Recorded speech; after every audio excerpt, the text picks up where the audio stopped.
Assalamualaikum warahmatullahi wabarakatuh. Assalamualaikum warahmatullahi wabarakatuh.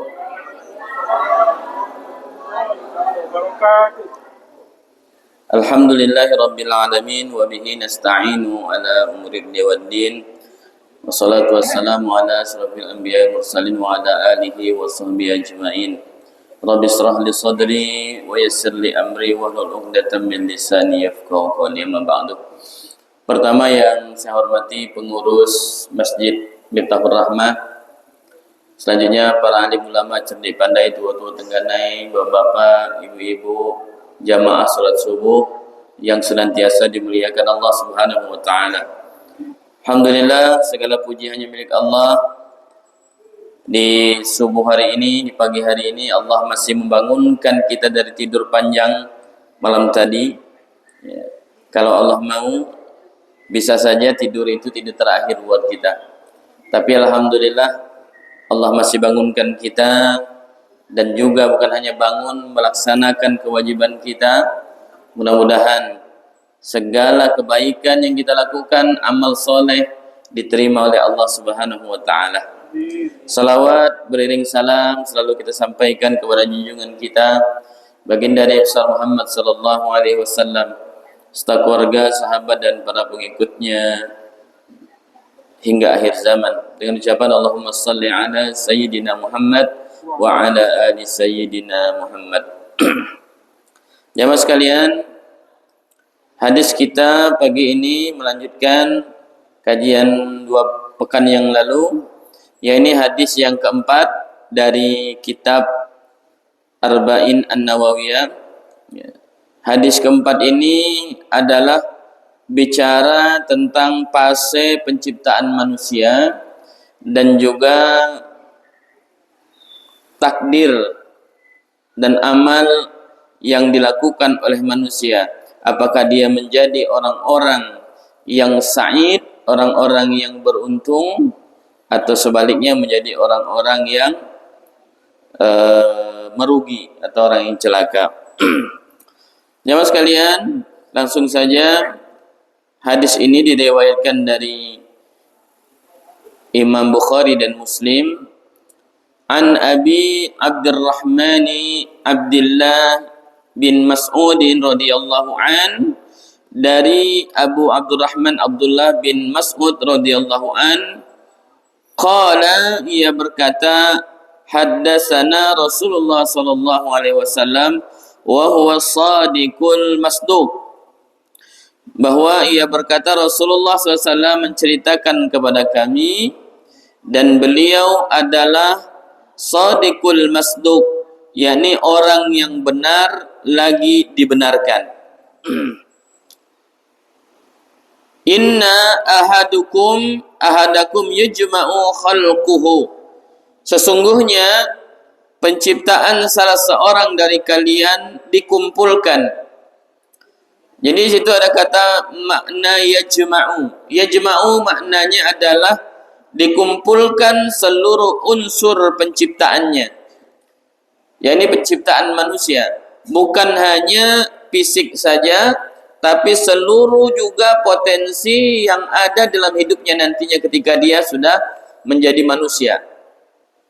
Artinya seluruh unsur tubuh kita ini disatukan oleh Allah SWT di rahim ibu kita. Allah sebut itu sebagai bentuk takhlik atau bentuk pembentukan. Fi batni ummihi arba'ina yawman nutfah, di dalam perut ibunya selama 40 hari dalam bentuk air mani nutfah. Nah, ini dikatakan sebagai fase awal kita semua, yaitu dari orang tua kita, dari bapak ibu kita, ketemu dalam akad nikah yang sah, lalu Allah tetapkan ada setetes air mani yang menempel di rahim seorang perempuan. Nah, nutfah ini maknanya adalah setetes air hina, cairan yang keluar dari laki-laki bertemu dengan sel ovum perempuan. Nah, dalam Al-Quran Allah sudah mengatakan, yakni dalam surah Al-Insan ayat 2, "Inna khalaqnal insana min nutfatin amsyajin nabtali." Sesungguhnya kami menciptakan manusia itu dari setetes air mani yang bercampur yang hendak kami mengujinya. Nah, jamaah sekalian yang dirahmati Allah, artinya jamaah bahwa hidup kita dimulai dari setetes air. Airnya dari mana? Dari tanah. Jadi kita ini bukan muncul tiba-tiba. Bukan ujuk-ujuk ada manusia. Tidak. Tapi ada proses yang panjang. Dimulai dari 40 hari pertama. Yakni tubuh kita masih belum berbentuk. Masih berbentuk blueprint. Ya. Bentuk cairan. Nah, yaitu ciptaan Allah Subhanahu wa taala. Nah, jadi jamaah sekalian, coba kita ingat dulu waktu kita kecil. Kalau kita minta duit jajan dengan orang tua kita, ya kan? Nah, biasanya nangis-nangis dulu. Nah, ya kan, merengek-rengek. Nah, sekarang sudah besar, sudah kerja, sudah kaya, sudah besar, malah sombong. Maka Allah katakan, ya, alam yakunut fatam mimmani yumna. Allah tegur kita. Kalau kamu sombong di dunia ini, ya ingat kamu dulu apa? Cuma setetes air hina. Nah, kenapa sekarang sombong? Kenapa jadi lupa diri? Padahal dulu kita cuma setetes air yang jatuh di baju dia. Kalau jatuh di baju itu dicuci cepat-cepat. Kenapa? Karena merasa kotor, ya kan? Merasa jijik. Tapi setelah air itu jadi manusia, nah inilah kadang-kadang malah berani membangkang, malah berani melawan perintah Allah. Yang dulunya hina, yang terbuat dari air, tanah, sekarang malah minta dihormati. Itulah mengapa orang beriman itu harus punya sifat tawadu, punya sifat rendah hati. Kenapa demikian? Karena semua kita ini bermula dari awal, yaitu nutfah, ya, setetes air hina. Dan akan kembali nanti menjadi tanah. Nah, kembali ke tanah. Jadi itu jemaah sekalian. Kemudian jemaah sekalian, summa yakunu alaqatan mislu zalik. Kemudian menjadi segumpal darah selama itu juga. Nah, tadi nutfah, sekarang alaqah, segumpal darah. Ini adalah tahapan kedua. Waktunya sama, yaitu 40 hari. Hari pertama tadi 40, kemudian yang kedua ini 41 sampai 80 hari. Ya. Nah, alaqah ini maknanya segumpal darah. Dia bentuknya memanjang, warnanya merah kehitaman, dia bergantung pada rahim seorang ibu untuk hidup. Ya, seorang perempuan. Dia mirip kayak lintah gitu, nah. Kayak lintah, Pak. Nah, ya, kayak lintah, dia menempel di dinding rahim, dia menyerap dan menghisap nutrisi makanan dari seorang mengandung itu. Ya, seorang perempuan yang mengandung. Ya, khalaqal insana min 'alaq. Allah menciptakan manusia itu dari segumpal darah. Nah, kemudian summa yakunu mudghah mislu zalik. Kemudian dari alaqah tadi, tahap kedua tadi, menjadi mudghah. Apa mudghah itu? Segumpal daging. Nah, tadi darah, segumpal darah, yang awalnya senutfah, kemudian alaqah, yang ini adalah mudghah. Mudghah itu setelah dari darah tadi berubah menjadi daging. Dan mislu zalik, selama itu juga. Artinya 40 hari. Jadi tahapan ini tahapan ketiga namanya. 40 hari yang sama. Dari hari 80 sampai 120 hari. Nah, maka pada tahap ini, janin mulai berbentuk mudghah. Maknanya adalah segumpal daging yang kalau digigit, bekas gigi itu masih terlihat. Nah, kenyal-kenyal. Ya. Jadi ini tanda bentuk tubuh itu mulai terbentuk. Kalau diibaratkan itu, Pak, seperti apa namanya, kita ngunyah permen karet. Nah, dagingnya itu kenyal-kenyal, ya. Tidak indah, tidak berharga, ya kan? Tapi dari sinilah Allah mulai menyusun bentuk wajah kita, tangan kita, jantung kita, otak kita, semuanya mulai terbentuk di sini. Masya Allah, tabarakallah. Summa min mudghatin mukhallaqatin wa ghaira mukhallaqah. Surat Al-Hajj ayat 5. Ada yang diciptakan oleh Allah itu sempurna fisiknya, ada juga yang tidak sempurna. Betul enggak? Ya kan? Ada yang maaf tuh kurang tangan, ada yang kurang kaki, ada yang sempurna, ada yang matanya satu.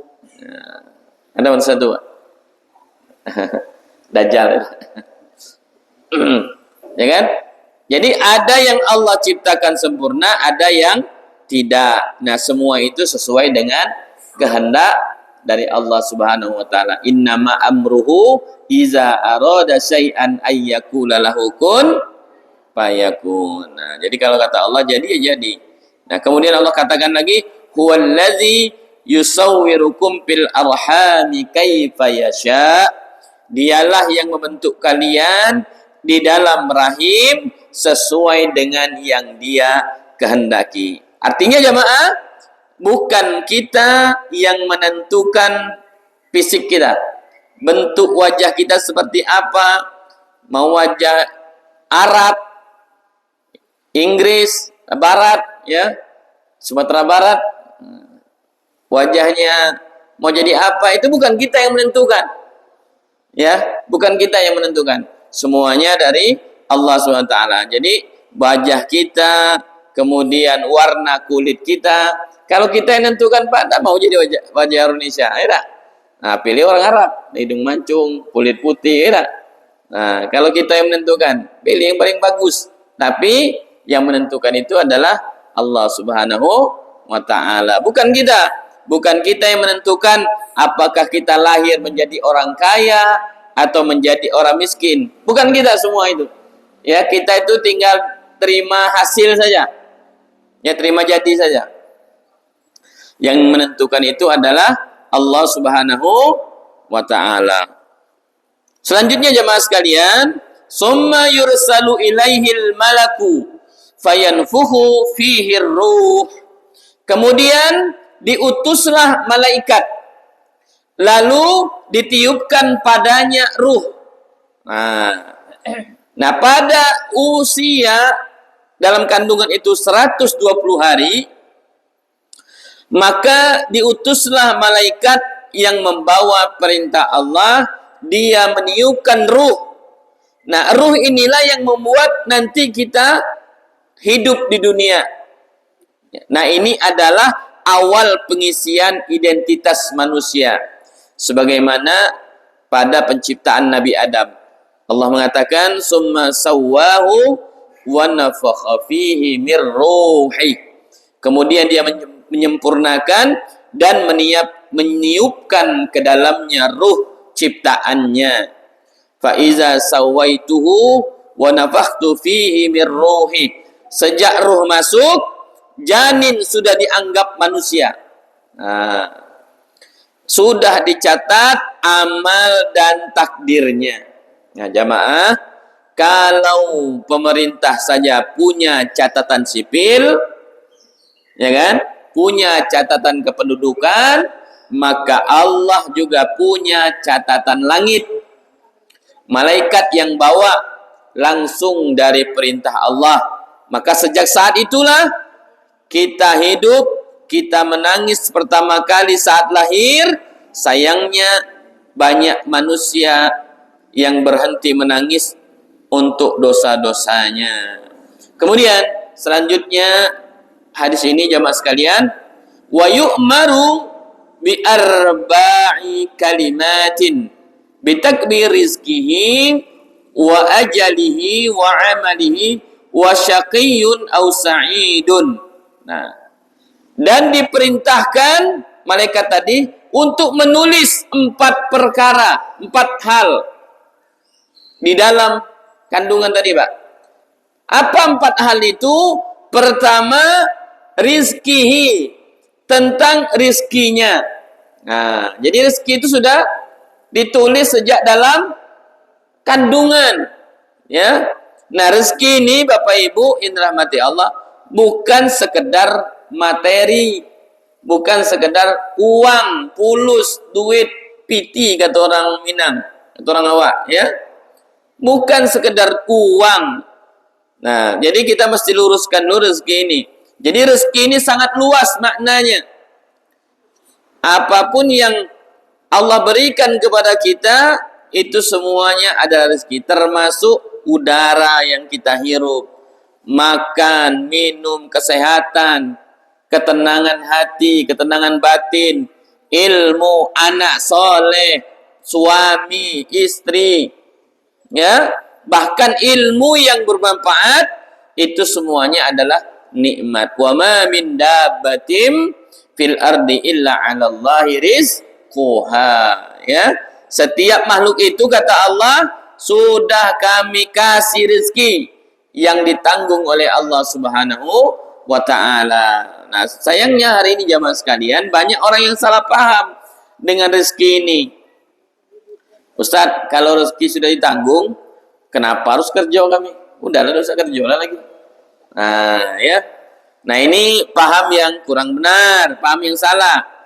Niat usaha, kemudian usaha atau ikhtiar doa, ini adalah bagian dari cara Allah untuk mendatangkan rezeki kepada makhluknya, kepada manusia. Kita bekerja, kita bertindak itu sebagai asbab saja, sebagai sebab yang Allah jadikan sebagai sarananya.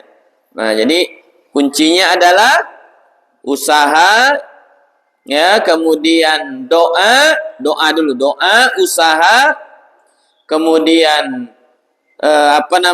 ikhtiar, kemudian tawakal kepada Allah Subhanahu wa taala. Nah, jadi itu rezeki yang pertama sudah Allah tetapkan dalam kandungan. Yang kedua adalah ajal, ya, ajalihi, kematiannya. Nah, jadi kematian juga sudah ditetapkan sejak dalam kandungan. Nah, likulli ummatin ajal, setiap umat itu punya batas waktu, punya ajal, ya. Fa iza jaa ajaluhum la yastaqiruna sa'atan wa la yastaqdimun. Kalau dia sudah datang, maka dia tak bisa ditunda, ya, dan juga tak bisa dimajukan. Maka apa maknanya? Gunanya buat kita agar senantiasa bersiap-siap, mempersiapkan diri kita untuk menuju kematian kita. Karena kita tidak tahu, maka kita diperintahkan Allah untuk mempersiapkan diri. Kemudian yang ketiga adalah wa amalihi. Yang ketiga yang ditetapkan di dalam rahim itu adalah tentang amalnya. Ya, amalnya. Jadi Allah sudah tahu kecenderungan kita di dunia ini mau beramal seperti apa nanti. Allah sudah tahu. Maka ya, kita yang beriman tentu memilih jalan yang benar, jalan yang diridhoi oleh Allah Subhanahu wa taala. Kemudian yang keempat, wasyaqiyun aw sa'idun, nasib akhirnya apakah dia saqiyun, ya, atau sa'idun, dia masuk surga atau masuk neraka. Nah, jadi jemaah sekalian, Allah katakan ma asaba min musibatin fil ardi wala fi anfusikum illa fi kitabin. Tidak ada musibah di bumi ini dan pada dirimu, kata Allah, kecuali telah tertulis dalam kitab Lauhul Mahfuz. Ya. Jadi jamaah sekalian, kalau ada yang nanya, kalau sudah ditakdirkan, apa gunanya lagi kita beramal? Apa gunanya lagi kita usaha, Ustaz? Nah, toh misalnya sudah ditentukan neraka, ya, sudah ditentukan masuk surga, itu apa lagi? Pertanyaan saya, emang udah tahu masuk neraka? Emang udah tahu masuk surga? Kan tidak tahu kan? Nah, maka tugas kita hari ini adalah berusaha, ya. Usaha itu adalah bagian dari takdir. dan kita tidak tahu apa yang tertulis di Lauhul Mahfuz sana, ya. Maka tugas kita adalah terus berbuat baik. Walaupun nanti kita nauzubillah ya, tertulis masuk neraka, nauzubillah. Ya kan? Tapi tugas kita hari ini adalah laksanakan apa yang Allah perintahkan dan jauhi apa yang Allah larang. Jadi tugas kita itu berbuat baik saja, karena kita tidak tahu catatan amal kita, kitab kita, Lauhul Mahfuz tidak tahu. Maka Allah katakan, man 'amila salihan falinafsi wa man asa'a fa'alaiha wa ma rabbuka bizallamin lil 'abid. Barang siapa yang berbuat baik, kata Allah, maka itu untuk dirinya sendiri, dan barang siapa yang berbuat jahat, maka juga itu untuk dirinya sendiri. Nah, kemudian hadirin yang dirahmati Allah Subhanahu wa taala, di bagian akhir hadis ini ya berbicara tentang amal dan takdir manusia. Fa wallahi allazi la ilaha illa ghairuh. Ya. Demi Allah, ya. Demi Allah, tiada Tuhan selain Dia, kata Rasulullah. Inna ahadakum, salah seorang di antara kalian, artinya ini jamaah sekalian berlaku umum, bukan person-person, bukan, tapi semuanya. Tidak peduli dia ulama, tidak peduli dia kiai, dia ustadz, dia jamaah masjid, dia orang awam, orang maksiat, semuanya.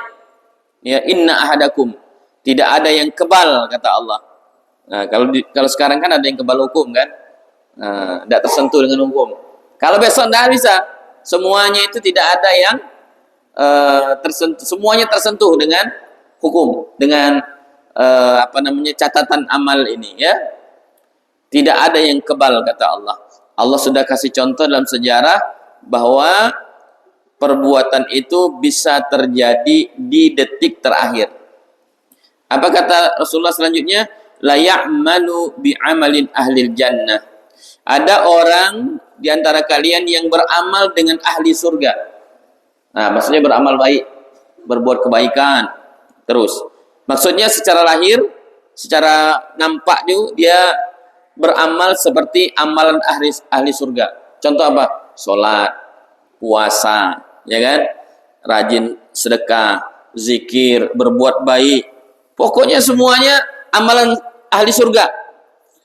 Tapi hatinya belum tentu selamat dari penyakit hati, ya. Nah, kemudian kata Rasulullah, hatta ma yakunu bainahu wa bainaha illa zira'un, hingga jarak antara dirinya dengan surga itu tinggal sehasta. Nah, dekat lagi artinya. Tahu sehasta ya? Dari sini sampai sini. Udah sampai semeter. Itu sehasta tuh. Dekatnya artinya. Ya, sehasta ini gambaran betapa dekatnya dia dengan surga, dengan rahmat Allah, sudah di ambang pintu. Nah, kata Rasulullah selanjutnya, fayasbiqu alaihil kitabu fayamalu bi'amalin ahlin nar fayadkhulunaha. Lalu sayangnya ketentuan Allah mendahuluinya. Ia pun beramal dengan ahli neraka hingga masuk neraka. Nah, ya. Nah, jemaah sekalian, agak membingungkan. Ada orang beramal surga, tapi kok ujungnya masuk neraka. Di akhir hayatnya dia mati dalam keadaan su'ul khotimah. Padahal dari awal dia rajin ibadah, Pak. Tadi sholat, amalnya ahli surga. Ahli ibadah. Semua ibadah dia lakukan.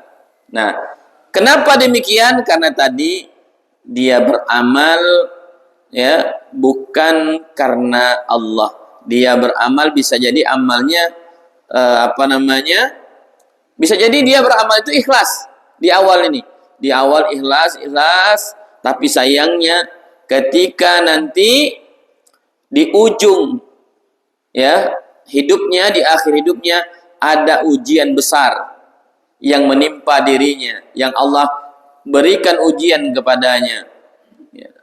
Nah, ternyata di akhir hayatnya itu ya dia gagal melewati ujian tersebut. Nah, jamaah sekalian, ada kisah di zaman tabi'in, ada seorang ahli ibadah yang terkenal apa Pak? Karena sholat malamnya tidak pernah tinggal.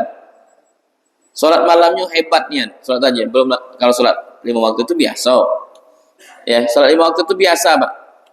Kalau sholat tahajud itu orang pilihan. Tidak semua orang bisa melaksanakan sholat tahajud, betul tak? Ya, apalagi orang munafik, orang fasik, tambah tidak bisa. Kita yang biasa 5 waktu saja itu jarang melaksanakan sholat tahajud itu setiap malam. Paling seminggu sekali atau seminggu 3 kali. Betul Bu?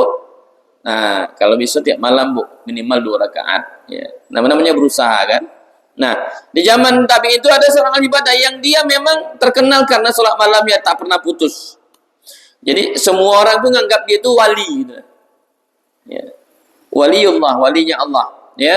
Nah, menjelang ajalnya, menjelang datang kematiannya, syaitan datang, iblis datang dalam wujud wanita yang sangat cantik di akhir hayatnya ini. Ya, datang iblis menyerupai seorang perempuan sangat cantik yang wajahnya itu berkilau, sehingga si ahli ibadah ini tadi tergoda hatinya, tergoda dia. Akhirnya Pak, nah lalu dia condong dengan perempuan ini. Ya. Dan di saat napas terakhirnya, hatinya penuh dengan kelalaian. Ya, harusnya di akhir hayat itu ingat dengan Allah, tapi sayangnya yang diingatnya bukan Allah. Dan dia wafat tanpa mengucapkan kalimat la ilaha illallah. Nah, Imam Ahmad bin Hanbal pernah mengatakan bahwa sungguh iblis itu atau syaitan itu akan datang di akhir hidup seseorang dengan seluruh tipu dayanya. Maka janganlah engkau merasa aman sampai nyawamu benar-benar keluar dalam keadaan husnul khatimah. Jadi Bapak Ibu, ya, iblis itu nanti kalau ada orang yang hampir meninggal sekarat itu, jangan biarkan sendiri. Karena pada saat itu syaitan datang, iblis itu datang, ya, ingin menyesatkan akidah orang yang akan meninggal ini. Makanya orang yang akan meninggal itu biasanya dia kehausan, haus. Ya. Nah, di situ iblis datang. Memang tidak nampak gitu wajahnya, bukan datang secara kasat mata, tidak. Orang yang akan meninggal itu akan nampak, diperlihatkan semuanya. Ya, apa yang jadi kesenangan dia dulu, hobi dia dulu, itu nampak itu di akhir hidupnya itu. Nah, situlah iblis datang. Mau selamat, kata iblis di bisiknya. Karena tidak ada yang mengingatkan dia ngucap la ilaha illallah tuh. Nah, itu iblis datang. Mau selamat, kata iblis. Ikut aku, kata iblis. Akhirnya apa? Tidak mengucapkan la ilaha illallah. Ya. Nah, kata Imam Ahmad bin Hanbal tadi, setan itu akan datang di akhir hidup seorang dengan seluruh tipu dayanya. Dia ingin menyesatkan manusia. Ya, sampai mati, Pak. Nah, bayangkan. Ya, bukan sekarang saja, sampai mati pun kita akan ditipu dayanya terus, ya. Nah, oleh sebab itu Bapak Ibu yang dirahmati Allah, kita hari ini tidak pernah tahu bagaimana akhir kehidupan kita. Betul, Pak? Dan ada yang tahu. Ya, Nabi sudah ngasih peringatan keras di sini. Sudah mewarnai, mengingatkan kita. Semua orang, ya, ada orang yang seumur hidupnya rajin ibadah, jadi panutan, jadi tokoh masyarakat, jadi ustadz, kiai, ulama, semua orang menyangka dia ahli ibadah. Tapi menjelang ajal dia berubah. Dia melakukan satu perbuatan yang dengan perbuatan itu dia tergelincir. Nah, ini na'udzubillah jamaah sekalian. Ya, dia menutup hidupnya bukan di jalan ketaatan. Jadi su'ul khotimah ini bukan hanya menimpa orang yang jahat saja, orang yang tidak pernah ibadah saja, orang yang jauh dari Allah saja. Ya. Tapi juga orang baik pun bisa tergelincir kalau dia tidak waspada. Ya.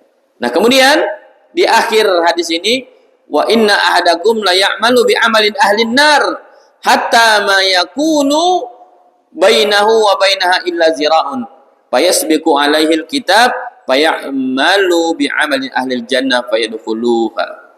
Dan ada di antara kalian yang beramal seperti ahli neraka hingga jaraknya dia dengan neraka itu tinggal sehasta juga. Nah, lalu ketentuan Allah mendahuluinya, ia pun beramal dengan ahli surga hingga akhirnya dia masuk surga. Jadi kebalikannya ini jamaah sekalian. Selama hidupnya dia hidup itu ya berbuat dosa terus, berbuat maksiat. Tapi karena Allah memberikan dia hidayah di akhir hidupnya, maka dia diberikan husnul khotimah. Ya. Nah, ini kadang-kadang banyak jamaah sekalian. Ya, kadang-kadang orang yang akan meninggal itu biasanya kalau bahasa Jambi itu ninggalkan olah. Biasanya. Dulu dia kayaknya tidak pernah sholat gitu nya. Tapi tiba-tiba seminggu terakhir dia sholat. Pernah tidak lihat kayak gitu? Ada yang kayak gitu. Tiba-tiba dia buat baik gitu nah. Nah, rupanya dia akan meninggal rupanya. Nah, itu ibaratnya Allah kasih dia petunjuk. Nah, ini sudah terjadi di zaman dulu Bapak Ibu. Sampai sekarang. Zaman dulu ada seorang ulama yang bernama Fudail bin Iyad.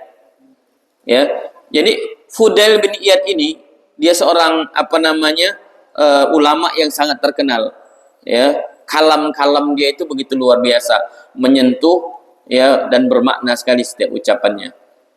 Dia ini dulunya bukan ahli ibadah, bukan. Dulunya dia perampok.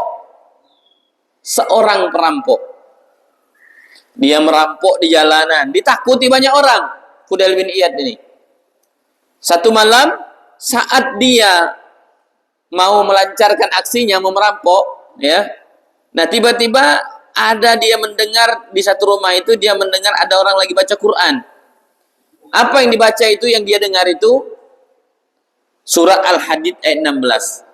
Alam ya'ninil lazi na'amanu an takhsha'a qulubuhum li zikrillah wa ma nazala minal haq. Belum tibahkah waktunya bagi orang-orang yang beriman untuk tunduk hati mereka mengingat Allah dan kepada kebenaran yang telah turun. Nah, jadi mendengar bacaan Al-Qur'annya ayat ini, tiba-tiba dia menangis. Dia terasa menghujam di jantungnya. Menangis si Fudail bin Iyad ini. Akhirnya apa? Dia tinggalkan tadi mau merampok tidak jadi, dia bertaubat total dan akhirnya menjadi ulama yang sangat besar.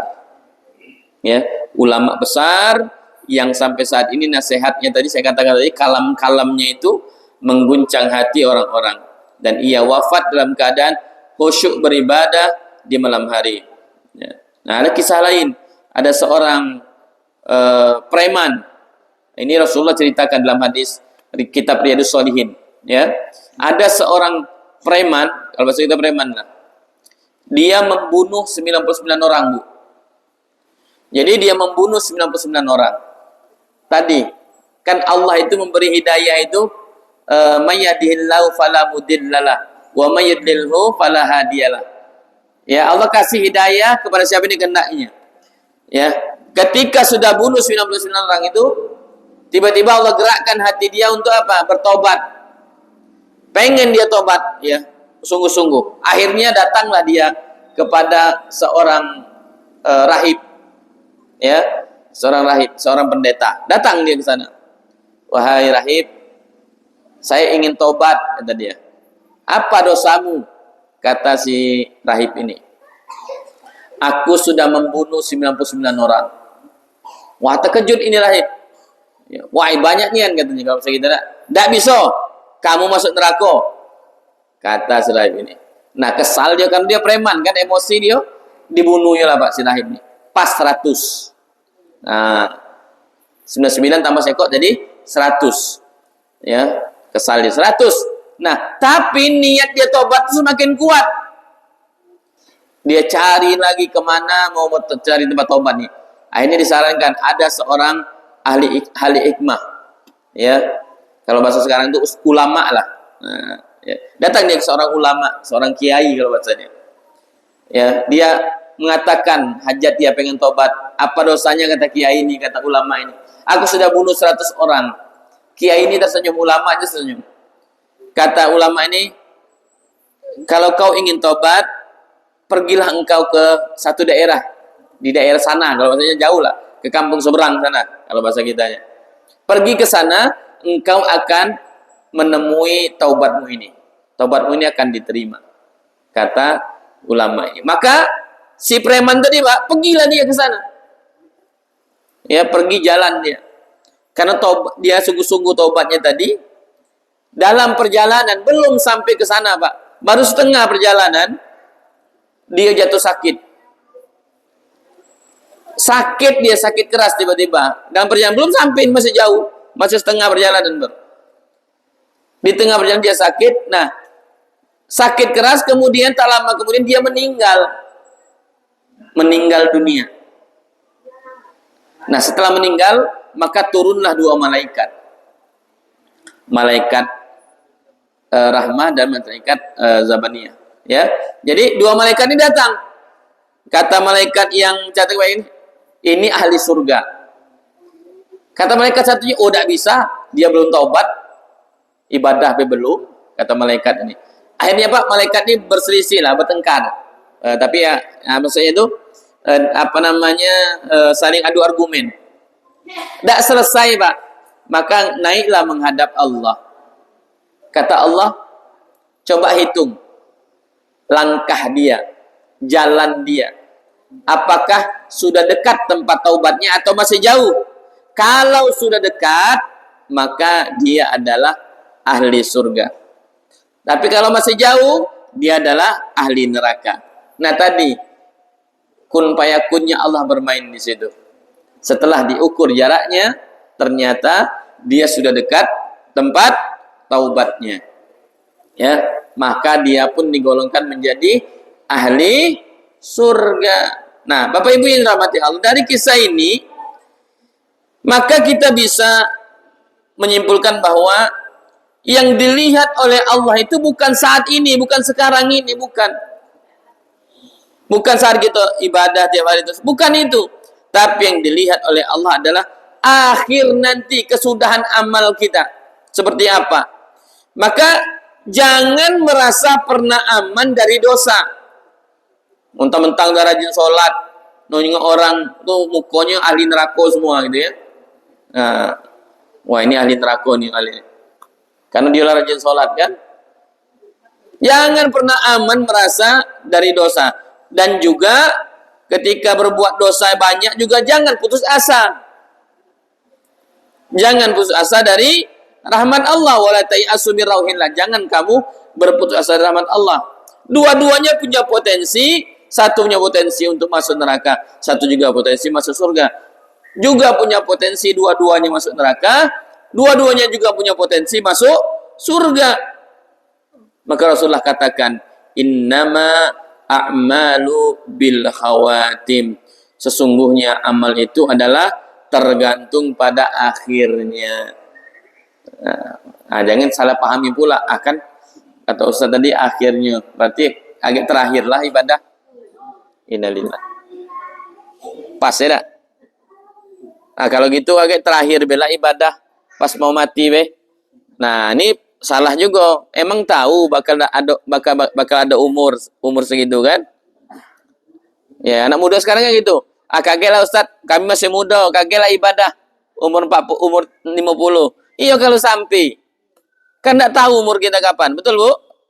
Tidak ada yang tahu. Maka tugas kita di ini adalah teruslah berbuat baik sampai nanti kita menutup mata dan kita dimatikan dalam keadaan husnul khatimah. Amin ya rabbal.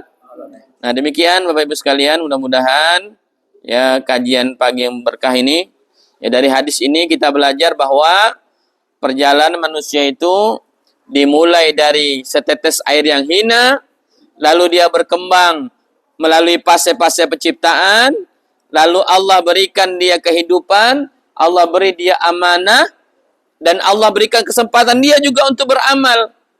Namun, ujung dari semua itu adalah kata kuncinya satu, akhir kehidupannya. Apakah dia baik atau tidak? Nah, itu kita lah yang menentukan dari sekarang. Betapa banyak orang hari ini ibadah, tapi tergelincir akhirnya. Dan betapa banyak pula orang hidupnya kelam masa lalunya, tapi Allah tutup dengan cahaya iman yang indah. Nah, semua itu kembali kepada keistiqomahan hati kita dan doa kita kepada Allah perbanyak. Ya muqallibal qulub, sabit qulubana ala ta'atik wa ala dinika. Itu perbanyak Bapak Ibu, karena hati kita bolak-balik selalu ini.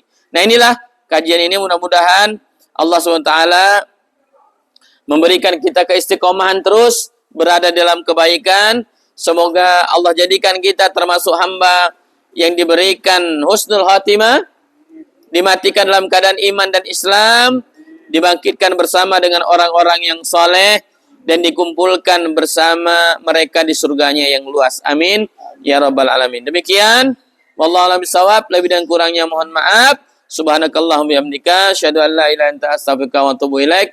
Wassalamualaikum warahmatullahi wabarakatuh.